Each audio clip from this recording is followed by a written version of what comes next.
Hello, and welcome to my channel, Another Bibliophile Reads. My name is Greg, and I am here to do my announcement for Nonfiction November 2022.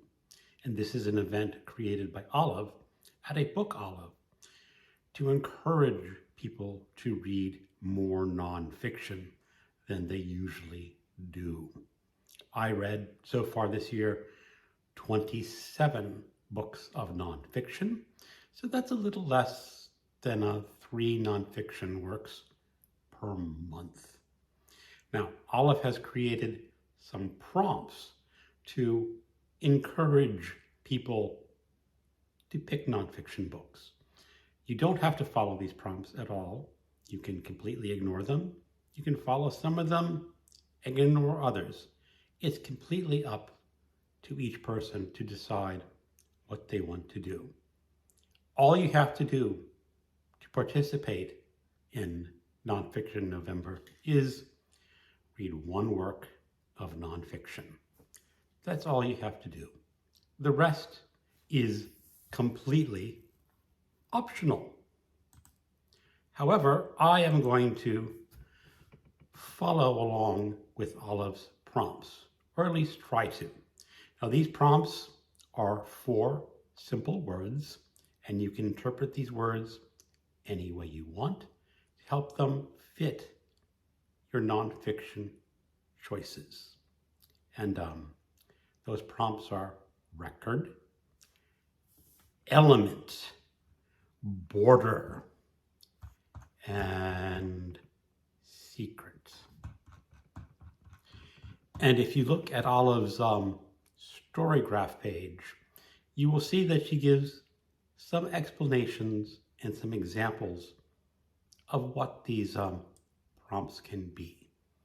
So the first prompt, record, reads, a nonfiction book about music, true crime, a book about the legal system, a book about journalism or by a journalist, on the record, a sports book, setting a record, a memoir or work of history, a record of past events.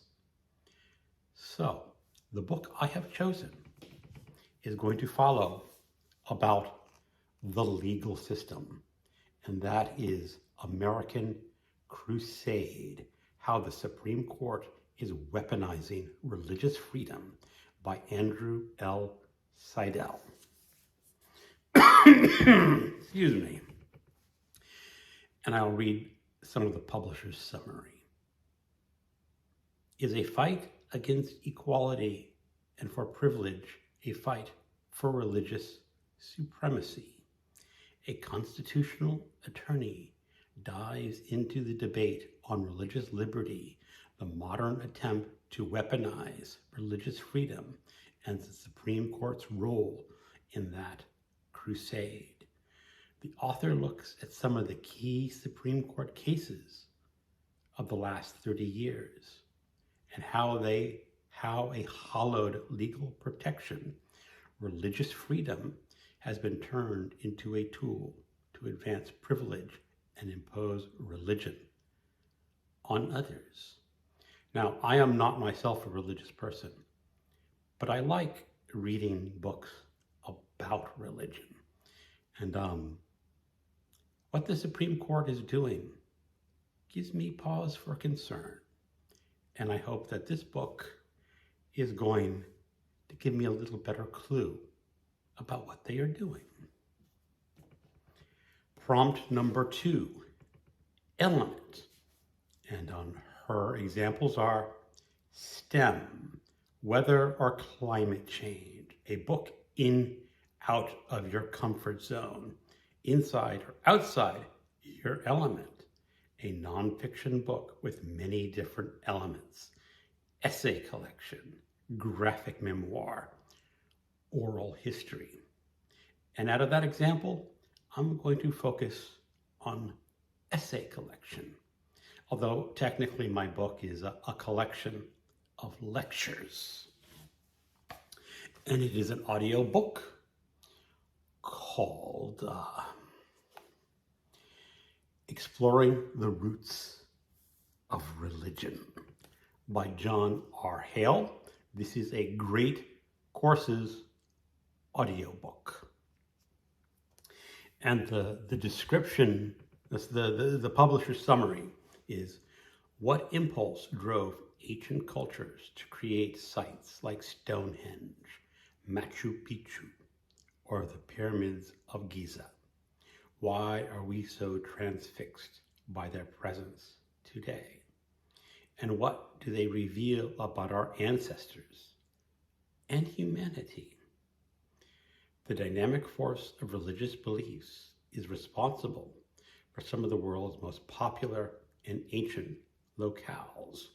With these lectures, you can dig through the earth and learn sacred buildings, complexes, tomb structures, artwork, and more have provided us with unparalleled knowledge about early spiritual experiences around the world.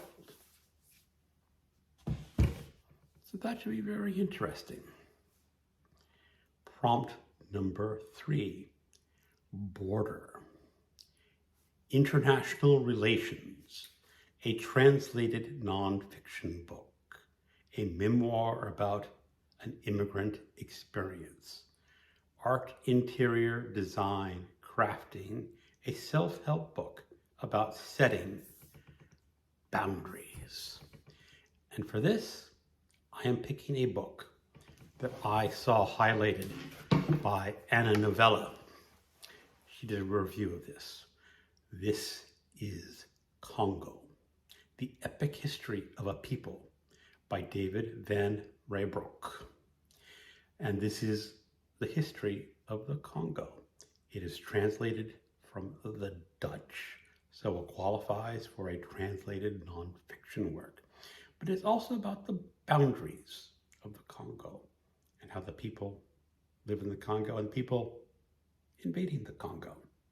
It is also a book mentioned by Elizabeth at Bookins and Books as a possibility on her Nonfiction November list for the topic of border. So I am going to go with that. And I will give you the publisher's summary. Van Rijbroek takes us through several hundred years of history, bringing some of the most dramatic episodes in Congolese history. Here are the people and events that have impinged on the Congo's development, from the slave trade to the ivory and robber booms, from the arrival of Henry Morton Stanley to the tragic regime of King Leopold II, from global indignation to Belgian colonialism, from the struggle for independence to Mobutu's brutal rule, and from the world-famous rumble in the jungle to the civil war over natural resources that begun in 1996 and still reigns today. And I said before, I'm picking this because of Anna Novella's video. There will be a link down below to her video, so just blame her for me picking this. The final prompt, secret. The examples are A Guilty Pleasure, a book about something that used to be a secret, a book with the word secret in the title or subtitle. And for this, I am picking a book that I have read before, and I discovered it or rediscovered it doing a tag video about colors on the cover. And that is The Way of Zen by Alan Watts. And it is a secret because it explores the meanings of Zen Buddhism, which is sort of mysterious and secret. And a little bit of a synopsis is that this is a definitive introduction to Zen Buddhism with a rare combination of freshness and lucidity. Watts delves into the origins and history of Zen to explain what it means for the world with incredible clarity. Watts saw Zen as one of the most important gifts of Asia to the world. And the way of Zen, he gives this gift to readers everywhere. Now, I did read this more than 15 years ago, and not much remains of the book. So it's time to revisit the secret of Zen. And that is my Nonfiction November TBR. I am only committing to 4 books of nonfiction in November. Depending on how things go, I may choose more. Thank you for watching, and keep on reading.